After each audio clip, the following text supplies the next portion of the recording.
What's up everyone, John from ARTV. It's time for probably my most anticipated review of the year, even though we didn't know that she was putting out an album for sure this year, but as soon as it was announced, I knew that this would be a big one for me. You guys are probably here for one of two reasons, I feel like. You're probably either like, I want John to tear this album apart, or I want John to love this album, and if he doesn't, we're gonna burn him at the stake. It's Taylor Swift's sixth studio album. It's called Reputation, and it is out now, not on streaming services, but obviously in a move that's considered a little bit controversial. She's just releasing it for traditional album sales, which is fine. She's kind of done that in the past, so I guess it's not that unexpected. So Reputation was preceded by the lead single, Look What You Made Me Do, and a follow-up, a couple of promo singles, Ready For It, Gorgeous, Call It What You Want. I was surprised that she released so many songs before, but I personally only allow myself to hear 2 songs before it comes out, so I only had judgment based on Look What You Made Me Do and Ready For It. Of those,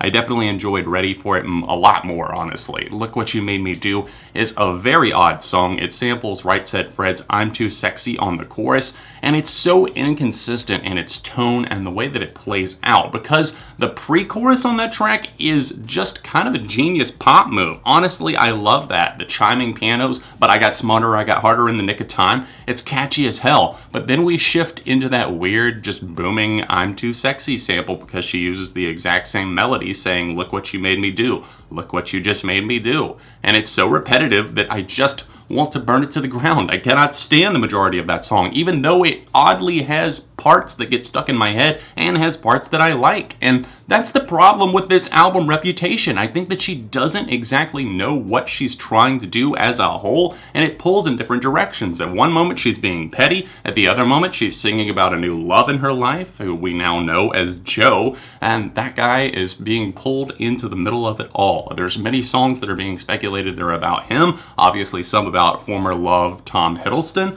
Calvin Harris, some for ex-friends like Kanye West, Katy Perry. She sings on this record that she swears she doesn't love the drama, but it loves her.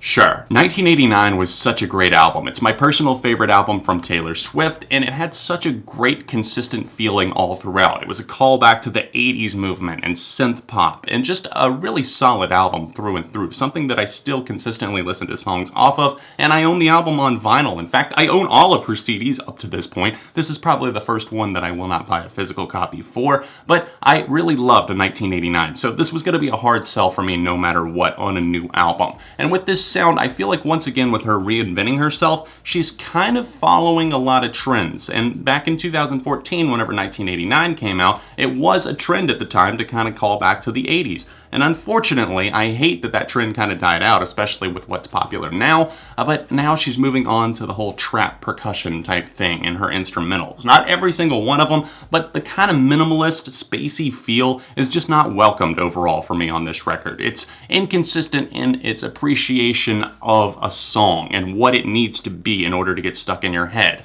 There's moments, there's choruses, there's hooks, and there's entire songs that definitely work on this album. Just look to the great Jack Antonoff produced Getaway Car. That song has a hook that's definitely reminiscent of her most recent album, 1989, but also soars in a new direction and seemingly talks about Tom Hiddleston. I really, really love that song. That one and King of My Heart is probably my favorite back-to-back combo on the entire album, because on King of My Heart, she's singing about a new flame right after she escaped an already doomed relationship, which many people are speculating is about, obviously, she escaped Calvin Harris by cheating on him with Tom Hiddleston, and she knew that that relationship was going to be doomed. So the Getaway Car is a really cool scenario, the way that it plays out like a crime, and then leads into King of My Heart. That one is produced by Max Martin and Shellback. These are pretty much the only producers that work on the majority of the tracks, them and obviously Jack Antonoff. And here on this moment, King of My Heart, I love the drums. The way that they are played here, they add a lot of pump to the track. It really just jumps off the page to you whenever you're listening to it, and the chorus is catchy as hell. I like Swift's vocals and the backing vocals here. That and on Getaway Car and the way that she soars and the outro of that track and just the way that it's done in general, those two moments back to back are a great combo. The second half of Reputation is undoubtedly better than the first. On the first, I feel like she really just gets caught up in a lot of these dramatic situations and trying to figure herself out, but the way that it plays out in the lyrical content, especially in these instrumentals that just don't do it any favors, it makes things look twisted and it makes things look very, very inconsistent in its tone once again. And I know I keep mentioning tone, and that's because she so swiftly changes from one song being just aggressive and kind of in your face, like I did something bad, where it's clear that she's talking about a lot of the drama that's unfolded in the past couple of years. But then she moves into some of these other moments like Delicate, where she talks about a new love and how her reputation has basically been damaged and how she's out there. You must really like me for me if you're hanging around with me at this point. So it is kind of inconsistent, and like I said, there are moments on these songs that I find enjoyable, but overall, it's hard to find a lot of entertainment with this record, especially with the way that it's paced. The opening track, Ready For It, is definitely a nice little electro-charged pop jam that gets a lot of feelings out. Obviously, it has a more traditional Taylor Swift chorus,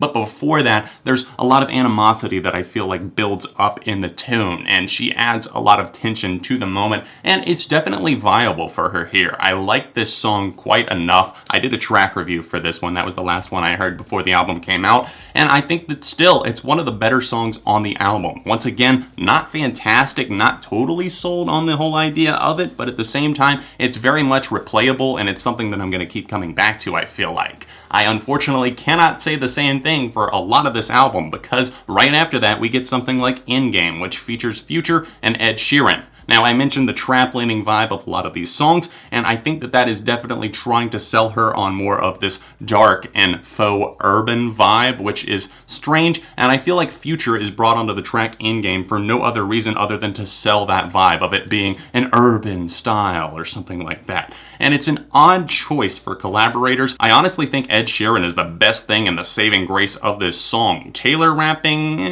kind of rap talking, not exactly my cup of tea. Future doing backing vocals and kind of handling a verse here, totally out of place. Just some of the references he makes, I don't know why he was brought on. It just doesn't make much sense, and I can't see Taylor Swift fans really gravitating towards a moment like this. But Ed Sheeran comes in. He's been prone to rap in the past, and I've always enjoyed that, especially on his most recent album that opens up with Eraser. Great tune there. It's clear that he has a knack for it and a talent, and I do think that that is probably the best part about this track, Endgame. The songs that people really seem to be excited about and they're trying to peel back like, oh, who exactly is this about, are most notably This Is Why We Can't Have Nice Things, that comes near the end of the album, and obviously the track that I've already mentioned, I Did Something Bad. Now, the latter of those I've already kind of talked about, but I'm not a huge fan of this one. Once again, kind of inconsistent. It has a strong enough chorus, but the lyrical substance just isn't exactly there for me, and I feel like at this point she's kind of milking the whole tragedy and fallout of friendship, and especially with Kanye West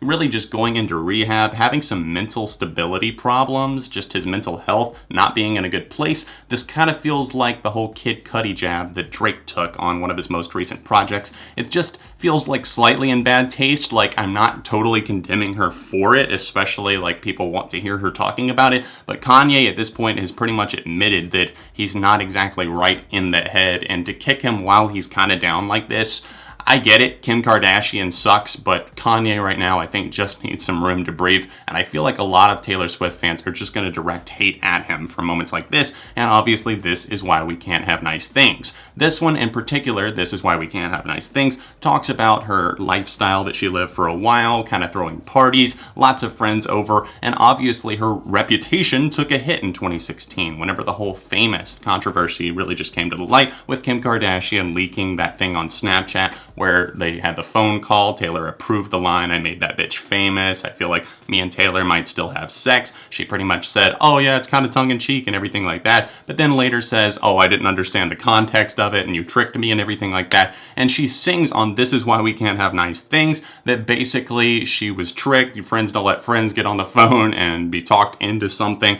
And it just feels like a petty move at this point. I mean, the chiming pianos feel like something that would have been popular in 2012, something that reminds me of Fun's We Are Young, with those big pianos striking chords that really just roll throughout the chorus. It's fine, and the instrumental is entertaining enough, not knocking something like We Are Young and an influence like that at all. It's just that overall, the vibe of the song feels like it's like the drama was kind of dead, and then you're just trying to stir things back up again for your album. And that's another problem that I have with Reputation in general. It just feels kind of cold, very calculated. Overall, there's a lot of things that definitely seem planned, especially with her relationship with Joe being held from the spotlight. Now, not that that's anything out of the ordinary. A lot of times she tries to cover things up, but here I feel like that was used as a marketing tool, because since really September of 2016 with Tom Hiddleston, we haven't really known that much of what's been going on with Taylor and her relationships. And for him to all of a sudden really just surface and be uncovered on her album throughout the lyrical content,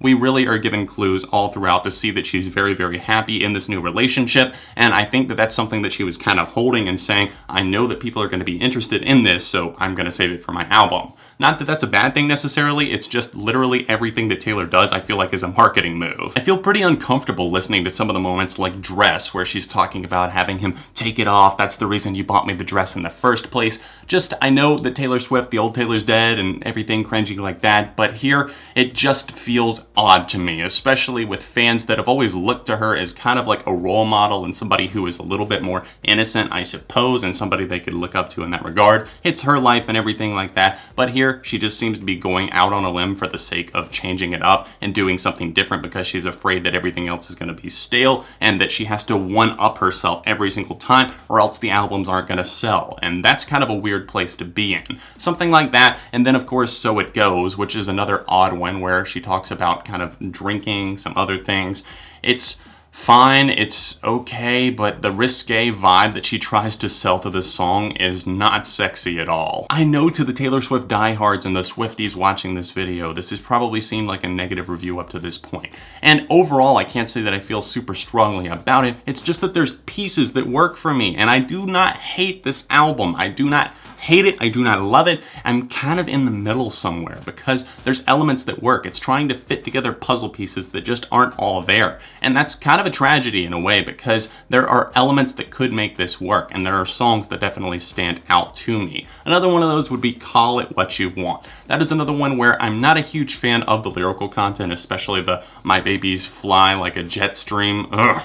Cringe there, obviously, but there's moments of that track that really work. I like the instrumental. It is laid back once again, and I do wish there were some more spontaneous and I guess a little bit more upbeat instrumentals like King of My Heart, even Gorgeous, which I don't like the childish appeal that that song has, but the instrumental on it is kind of a banger. And then obviously Getaway Car, which has a big open feel to it as well, and that really helps sell the vibe of the song. On Call It What You Want though, we get something a little bit more minimal, a little bit spacey, down to earth, but at the same time that works for a song like that, where she openly kind of admits that she burns bridges, she doesn't know what she's doing, she makes mistakes, and she never learns. That's really the first place in this album where I feel like we're getting something just totally genuine, and that's something that I've missed big time. You can hear plenty of EDM and electronic influences lining many of the songs on this record. There's kind of some drops, if you will, and Dancing With Her Hands Tied is one of those. And that song in particular did kind of stand out to me, especially with repeated listens, and I do feel like this is the best section of the record. Getaway Car all the way up to Dancing With Our Hands Tied. I know that's only 3 songs, but it was a good 3-song run that we have right there. That one in particular has a nice build up, some suspense and tension. There's only a couple of songs that I haven't mentioned up to this point, so let's briefly talk about those, starting with track number 4, Don't Blame Me. This is another slower song with kind of a weird wobbling beat, especially during the chorus, and it's honestly another one that just kind of bores me to tears. There's not much of an interesting thing at all going on, not really much of an arc going on between In-Game all the way up to really Gorgeous. There's so many songs in there that I just want to skip over, and I swear to God, if I have to listen to Look What You Made Me Do one more time. Sorry, where were we? Don't Blame Me. That one is definitely another snooze fest for me. It has a weird chorus on it. It just kind of overall gives me a faux vibe of somebody sitting at a bar in the dark, like Taylor waiting on somebody. Somebody's smoking a cigarette and looking at her with a sexy look in the corner. I feel like this one is bound to have a music video at some point, but I got the similar vibes for some of the other songs on this record. So it's not always a bad thing that I could definitely see like, oh, a song like this is made to have a music video that exists as a companion piece. I feel like the best music kind of exists as a standalone song, and maybe the visuals can come later. The only other song that I haven't mentioned at this point is the closer, and that is New Year's Day, and that's something where, once again, she talks about being happy. And if she's genuinely happy, then I am happy for her. I can't wait until the next album, which is the Engagement engagement album or else the marriage album where she's finally settled down and she can just write love songs in a pasture for the rest of her days and just be happy throughout her 30s, 40s, 50s, however long she lives. Once again, Jack Antonoff producing this one. The majority of the second half tracks were produced by him, with some exceptions like King of My Heart, which I feel like Max Martin and Shellback did a great job on. But here on New Year's Day, even though it is a slower one, it is a little bit more traditional Taylor.